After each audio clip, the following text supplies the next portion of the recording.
Bhagavad Gita 8.4 Adhibhutam ksharo bhavah purushaschaदिदैवतम् adhiyagyohamevatra dehe dehabhritam vara. So here Arjuna's next set of questions are answered. In the previous verse, Krishna answered what is Brahma, the transcendently realized living entity is Brahma. Adhyatma is its very nature at a spiritual level. Then that which leads to the production of the material bodies of the spiritual living being, that is karma. Now in this verse, Krishna answers what is Adibhuta, what is Adiyagya, and what is Adidaiva.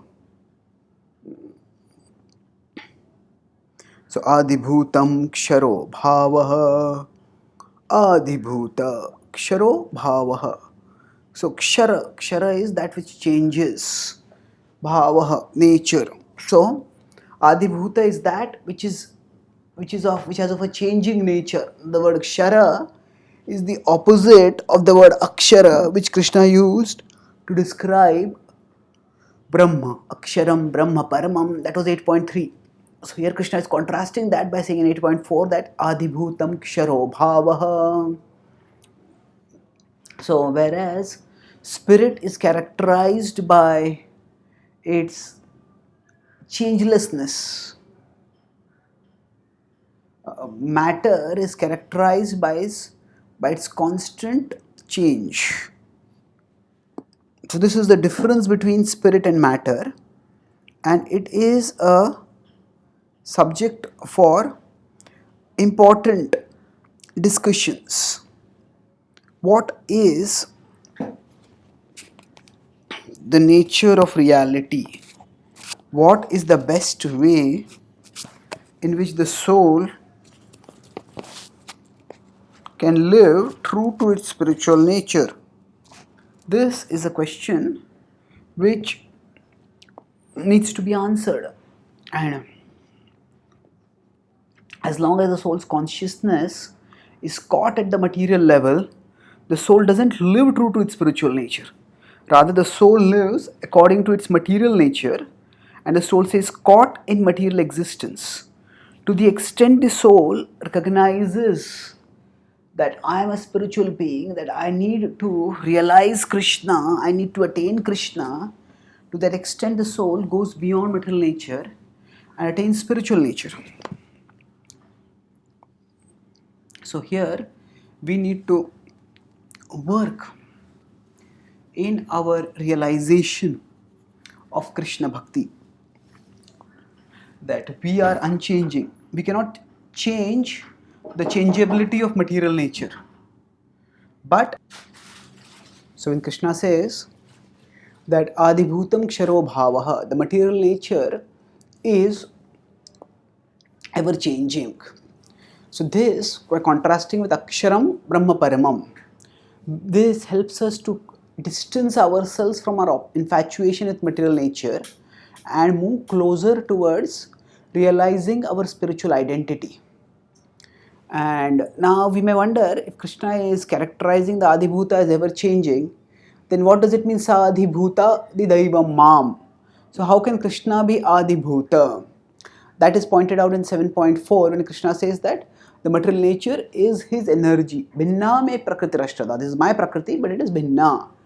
And the connection of this material nature with him will be told later in 9.10 when Krishna says Maya adhyakshena prakritihi. It's his prakriti, but it is under his supervision. So one of the fundamental philosophical questions in Vedanta is that how is, if the Brahma is unchanging, as is pointed out over here Akshara, then how is the unchanging Brahma related with the changeability of this world? How can the ever changing come from the ever unchanging? So here we understand that the Brahma is not just a unified oneness, the Brahma is a oneness with variety. The Gaudiya Vaishnava philosophy explains that Brahman is a person with energies, and the person is unchanging but the energies are changing. So in the synthetic sense, the energies and energetic are one. So in that synthetic sense, we can understand the 7.30 declaration. It's Adi Bhuta Adi Daivam Mam, that the one who understands the Adi Bhuta to be me. But in the analytic sense, we understand that the energies are different from the energetic, and that strength, in that sense, we can understand Adi Bhutam Ksharo Bhavaha, and then Purushascha Adi Daivatam. So Adi Daiva, the Daiva refers to the predominating deity. Adi Daiva refers to the supreme deity. Who is that?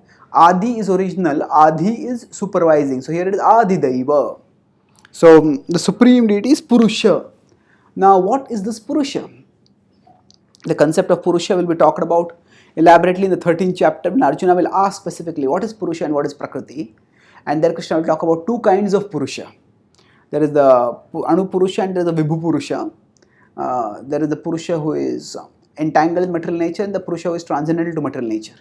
So that usage of Purusha is usually in contrast with Prakriti. So Prakriti is unconscious, Purusha is conscious. At the same time, the word Purusha has other meanings also. So here we see Prabhupada translates Purusha as the Virata Purusha, the cosmic form. So Adibhutam Ksharo Bhavaha, Purushas Chadi Daivatam. The Adi Daiva is the Purusha. That means the supreme predominating deity is it the Virata form? No, there is the supreme being who can be known through the Virata form. So we will see in the Virat Rupa how Krishna is non-different from that Virat Rupa will be revealed in the 11th chapter of the Gita. So here there is a condensed explanation of things, and so these Adibhuta, Adidaiva, they are different manifestations, but they are different manifestations of the same one absolute truth. And Adibhutam Ksharo Bhava Purushascha Adidaivatam Adhiyagyam Ahamevatra Dehe Dehabhritamvara. So Adhiyagyam Ahamevatra. Here Krishna unambiguously declares that I am the Adhiyagya, Ahamevatra. Dehe Dehabhritamvara. Here we have a poetic alliteration in 8.4 where Krishna uses the word Deha twice. Dehe Dehabhritamvara. So first Dehe refers to in the body. Dehabhritam Vara is a compound word which refers to Arjuna as Vara is the best, Bhritam is one who is accepted. Dehabhritam Vara means the best of the embodied beings. And though there are various kinds of embodied beings, but those embodied beings who have come to the spiritual level of realization, who have understood spiritual reality, they are Dehabhritam Vara. Arjuna is one such special living entity and he is referred to as Dehabhritam Vara. So Dehe Dehabhritamvara. So Dehe and Deha, there is an alliteration of the first two pronouns in it, first two vowels in it, first two sounds in it, and then Krishna concludes his answer by telling that I am the Adhiyagya, that I am present in the body. Later on, Krishna will tell in the Bhagavad Gita in the 13.23, Uttama Purusha Tanyaha Paramatmeti Udharata Yo Lokatrayam Avishya Vibhartya Vayashvara. Uttama Purusha is also in the body. Upadrashta Anumanta Cha. He is the overseer and supervisor. Paramatme, sorry, it is Upadrashta Anumanta Bharta Bhokta Maheshwara Paramatmeti Chapyokto Dehesmin Purusham Para. So this is actually the Paramatma, 13.23. He is present in material nature and he is present in the material body also. And Sarvasya Chaham Hridisan Nivishto. 15.15 also he talks about he is present in the heart of all living beings. 18.61 also he talks about how Ishvara Sarvabhutanam Hriddeshi Arjuna Tishtati. So here we see repeatedly Krishna speaking that it is he who is present in the heart and he is the Adi Yajna. There are different yajnas that are performed, but the ultimate purpose of all these yajnas is to devote oneself to Krishna, is to become devoted to Krishna.